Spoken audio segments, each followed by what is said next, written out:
Yan, good afternoon sa lahat.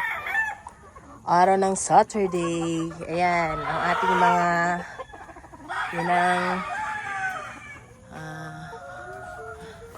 atong mga materyales pala na babae. Yan. Tapos, dagdag tayo dito. Bali, 150 heads kasi ang gagamitin nating mga inahin. Bali, padagdag uli ako dito ng ganitong kahabang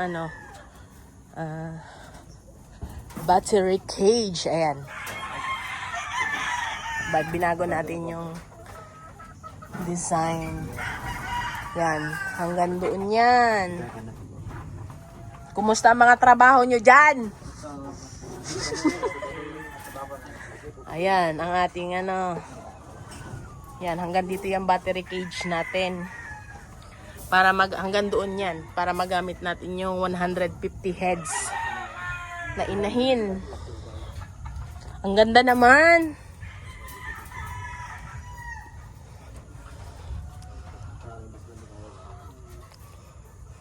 Yun, hanggang doon yan. Pwede mo siya lagyan ng ganito PVC para may taputapan ng subukan mo kung kaso ano yan. Bakit hanggang ibaba yung Tatanggalin pa yun. Ubaw ko na matanggalin. Ngayon dahil, lagyan natin dito. Yung ano na ha. Yung okay na siya. ganda. Pag napuno sa inahin yan, kasi dyan ang mga 200 heads. Hanggang 200 pala ang target natin dito na inahin. Ayan guys. Para marami-rami tayo na paninigay pagdating ng mga istagan. Para marami kang? Parang may pamimigay. Gusto may hilig. Yun. Na mag-start magmanok. Yan.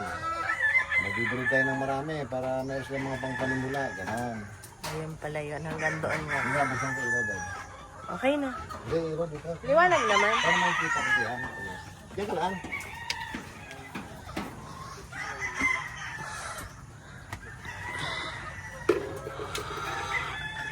Ayan. Ayan ang gamit natin dito guys. Sa mga sisyo natin, gamit natin ay Vitamins I Progen C ng Excellence. Tapos, ito naman ang gamit natin sa mga inahin natin para maraming itlog. Breeder ADE. Yan naman ang gamit natin para marami tayong itlog na ma-produce. Ang sipag ng mga boys. Lapit na matapos ang ating pinapagawa. Tatak Excellence. Oh. Thank you.